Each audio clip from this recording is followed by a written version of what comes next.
महाभारत का युद्ध अपने चरम पर था। कुरुक्षेत्र की भूमि शांत नहीं थी, वह स्वयं साक्षी बन चुकी थी इतिहास के सबसे बड़े धर्मयुद्ध की। चारों ओर शंखनाद, रथों की गड़गड़ाहट और वीरों की हुंकार गूंज रही थी। इसी युद्ध भूमि में खड़ा था एक महान योद्धा अर्जुन, जो अब तक अपराजय माना जाता था, आज विचलित था। उसके हाथ कांप रहे थे, धनुष गांडीव उसके हाथ से फिसलने को था। सामने अपने ही लोग खड़े थे, गुरु, भाई, मित्र, रिश्तेदार। उसका हृदय भारी हो गया। अर्जुन ने अपने सारथी से कहा, हे केशव, मेरा रथ दोनों सेनाओं के बीच ले चलो। जब रथ बीच में पहुंचा तब अर्जुन ने देखा भीष्म पितामह, द्रोणाचार्य, कृपाचार्य, कर्ण, वे सभी जिन्हें वह पूजता था आज उसके शत्रु बने खड़े थे। अर्जुन की आंखों में आंसू भर आए। उसका मन बोल उठा, मैं इन्हें कैसे मार सकता हूँ? राज्य, सुख, विजय का क्या लाभ जब अपने ही लोगों का रक्त बहे। उसने धनुष नीचे रख दिया और बैठ गया। अर्जुन बोला, हे माधव, मेरे शरीर में शक्ति नहीं बची, मेरा मन भ्रमित हो गया है, मैं धर्म और अधर्म का भेद नहीं समझ पा रहा। आप मेरे गुरु हैं, मुझे सही मार्ग दिखाए। यहीं से भगवद गीता का जन्म होता है। ये केवल युद्ध की कथा नहीं, बल्कि मानव जीवन की सबसे गहरी शिक्षा है। भगवान श्री कृष्ण मुस्कुराए। उनकी मुस्कान में करुणा थी, ज्ञान था और सत्य था। कृष्ण बोले, अर्जुन, तुम जिस शोक में डूबे हो वह ज्ञान से उत्पन्न है। जो जन्मा है वो मरेगा, जो मरा है वह फिर जन्म लेगा। आत्मा न कभी मरती है न नष्ट होती है। उन्होंने समझाया कि शरीर नश्वर है लेकिन आत्मा अमर है।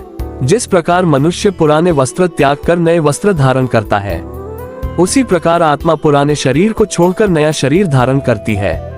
कृष्ण ने अर्जुन को बताया, डर शरीर को होता है, आत्मा को नहीं। शोक शरीर के मोह से पैदा होता है। अर्जुन अब ध्यान से सुन रहा था। उसके भीतर का अंधकार थोड़ा थोड़ा छटने लगा था। कृष्ण बोले, तुम क्षत्रिय हो, तुम्हारा धर्म है अन्याय के विरुद्ध खड़ा होना। यदि तुम युद्ध से भागोगे तो ये कायरता होगी, त्याग नहीं। युद्ध से भागना धर्म नहीं, कर्तव्य से मुंह मोड़ना अधर्म है। यहीं से कर्मयोग का आरंभ होता है। कर्तव्य करो, फल की चिंता छोड़ दो। कर्म, आत्मा और भय से मुक्ति। कृष्ण की वाणी में गंभीरता थी पर उसमें कोई कठोरता नहीं थी। वह गुरु की नहीं, एक सच्चे मार्गदर्शक की आवाज थी। अर्जुन अब शांत होकर सुन रहा था, पर उसके मन में अभी भी प्रश्नों की लहरें उठ रही थी। अर्जुन बोला, हे कृष्ण, यदि आत्मा अमर है और शरीर नश्वर है, तो फिर मनुष्य को दुख क्यों होता है?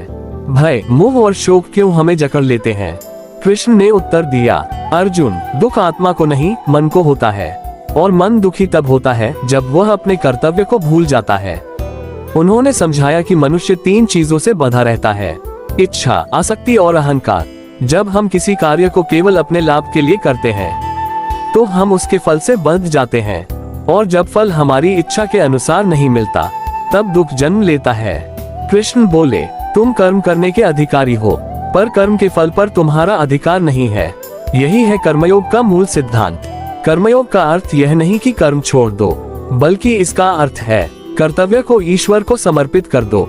जब मनुष्य यह मान लेता है कि मैं केवल माध्यम हूँ, करने वाला परमात्मा है, तब उसका अहंकार टूटने लगता है।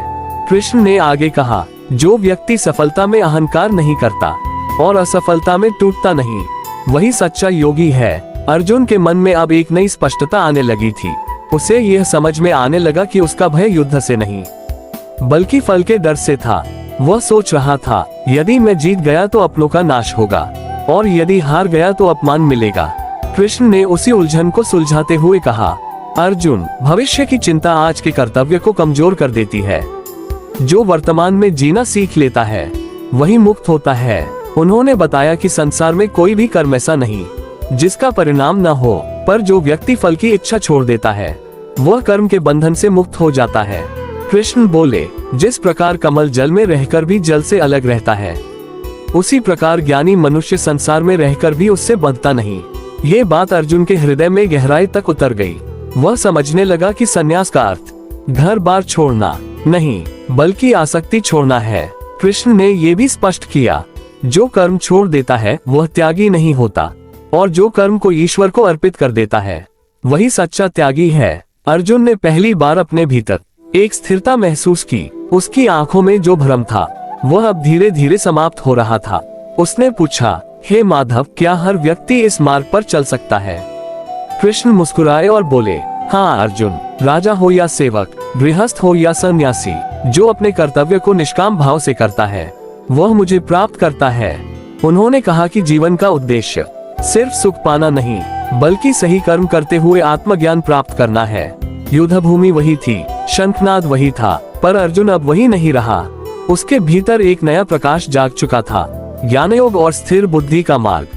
कुरुक्षेत्र की भूमि अभी भी युद्ध की प्रतीक्षा कर रही थी, पर अर्जुन के भीतर अब एक और ही युद्ध चल रहा था, अज्ञान और ज्ञान के बीच का युद्ध। अर्जुन ने शांत स्वर में पूछा, हे कृष्ण, आपने कर्मयोग का मार्ग बताया, पर ज्ञान क्या है? मनुष्य सच्चा ज्ञान कैसे प्राप्त करता है? कृष्ण बोले, अर्जुन, ज्ञान केवल पुस्तकों से नहीं मिलता। ज्ञान वह है जो तुम्हें असत्य से सत्य की ओर, अंधकार से प्रकाश की ओर और भय से निर्भयता की ओर ले जाए। उन्होंने समझाया कि मनुष्य की बुद्धि इंद्रियों के वश में हो जाती है, आंख सुंदरता में उलझ जाती है, कान प्रशंसा सुनकर मोहित हो जाते हैं और मन इच्छाओं के पीछे भागने लगता है। यहीं से पतन शुरू होता है। कृष्ण बोले, जब मन इंद्रियों के पीछे भागता है तो बुद्धि भ्रमित हो जाती है, और जब बुद्धि भ्रमित होती है तो विनाश निश्चित हो जाता है। ज्ञानयोग का पहला चरण है इंद्रियों पर संयम। उन्होंने उदाहरण देते हुए कहा, जिस प्रकार कछुआ अपने अंगों को संकट में समेट लेता है, उसी प्रकार ज्ञानी व्यक्ति अपनी इंद्रियों को विषयों से हटा लेता है। अर्जुन अब ध्यानपूर्वक सुन रहा था। उसे समझ आने लगा कि उसका भय और मोह बाहरी परिस्थितियों से नहीं बल्कि उसके असंयमित मन से उत्पन्न हुआ था। कृष्ण ने आगे कहा, जो व्यक्ति सुख में अहंकार नहीं करता और दुख में विचलित नहीं होता, जिसकी बुद्धि स्थिर रहती है, वही स्थिर बुद्धि वाला कहलाता है। स्थिर बुद्धि का अर्थ है जिसका मन प्रशंसा और निंदा में समान रहे, लाभ और हानि में समान रहे और जीवन व मृत्यु को भी समान दृष्टि से देखे। कृष्ण बोले, अर्जुन, सच्चा ज्ञानी वही है जो अपनी इच्छाओं का दास नहीं बल्कि उनका स्वामी बन जाता है।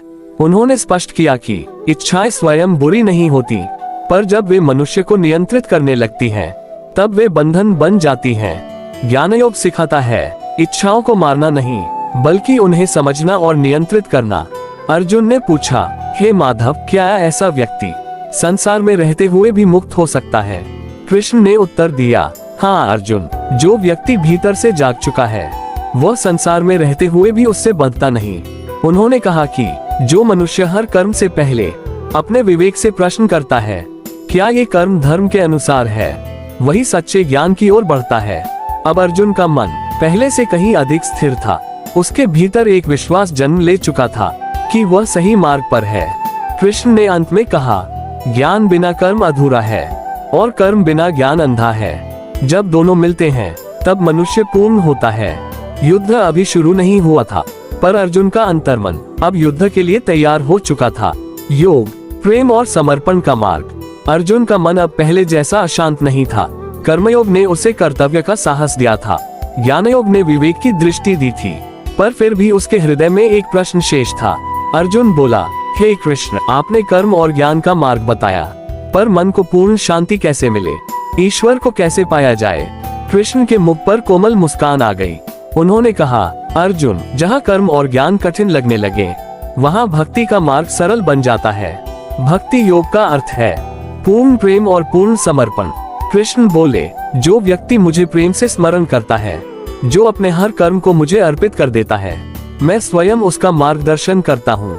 उन्होंने स्पष्ट किया कि ईश्वर दूर नहीं है, न मंदिर की दीवारों में कैद है, न कठिन तपस्या में छिपा है। ईश्वर तो शुद्ध हृदय में निवास करता है।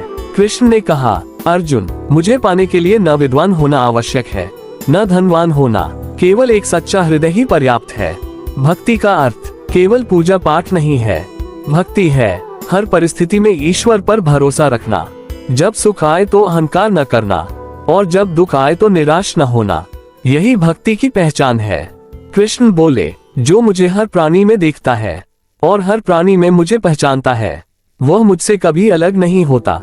उन्होंने बताया कि भक्त का मन द्वेष से मुक्त होता है, वह किसी से शत्रुता नहीं रखता, न किसी से ईर्ष्या करता है। सच्चा भक्त वही है जो क्षमा करना जानता है, जो दूसरों के दुख को अपना दुख मानता है और जो सेवा में ही ईश्वर को देखता है। अर्जुन अब भीतर से भर उठा था। उसे समझ आ गया कि ईश्वर को पाना कोई कठिन साधना नहीं, बल्कि जीवन जीने की सही दृष्टि है। कृष्ण ने कहा, अर्जुन, जो व्यक्ति मुझे समर्पित हो जाता है उसके जीवन का भार मैं स्वयं उठा लेता हूँ।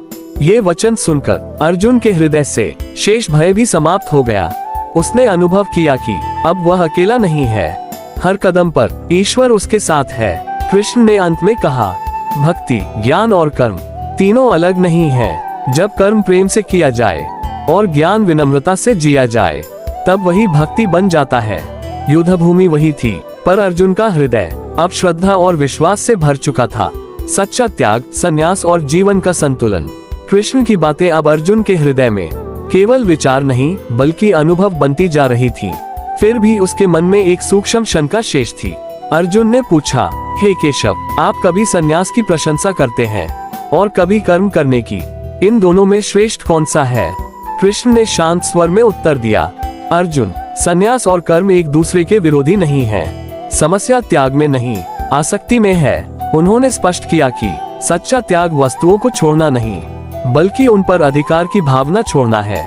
कृष्ण बोले, जो व्यक्ति भीतर से त्यागी है वह संसार में रहकर भी मुक्त है, और जो भीतर से आसक्त है वह जंगल में रहकर भी बंधा हुआ है। संन्यास का अर्थ घर बार, परिवार, कर्तव्य छोड़ देना नहीं है। संन्यास का अर्थ है अहंकार का त्याग। जब मनुष्य ये सोच छोड़ देता है कि मैं ही करने वाला हूँ, तभी सच्चा संन्यास जन्म लेता है। कृष्ण ने कहा, जो कर्म ईश्वर को अर्पित कर दिया गया हो वह कर्म बंधन नहीं बनता। अर्जुन को अब ये स्पष्ट होने लगा कि उसका भय त्याग से नहीं, कर्तव्य से भागने की इच्छा से था। कृष्ण ने जीवन के संतुलन पर भी प्रकाश डाला। उन्होंने कहा, न अत्यधिक भोग योग है, न अत्यधिक तपस्या। जो व्यक्ति संतुलित आहार लेता है, संतुलित विश्राम करता है और संतुलित कर्म करता है, वही योग में स्थित रहता है। अत्यधिक सुख मन को कमजोर करता है और अत्यधिक कष्ट मन को कठोर बना देता है। योग दोनों के बीच का मार्ग है। कृष्ण बोले, योग वह कला है जिससे जीवन के हर क्षण को साधना बना दिया जाता है। उन्होंने ये भी कहा कि जो व्यक्ति सुख दुख, मान अपमान, लाभ हानि में समान रहता है वह सच्चा योगी है। अर्जुन अब भीतर से स्थिर हो चुका था। उसका मन युद्ध से भागने का नहीं, कर्तव्य निभाने का था। कृष्ण के शब्द उसके लिए आदेश नहीं बल्कि प्रकाश बन चुके थे। कुरुक्षेत्र की धरती अब केवल युद्ध भूमि नहीं रही थी, वह ज्ञान की भूमि बन चुकी थी।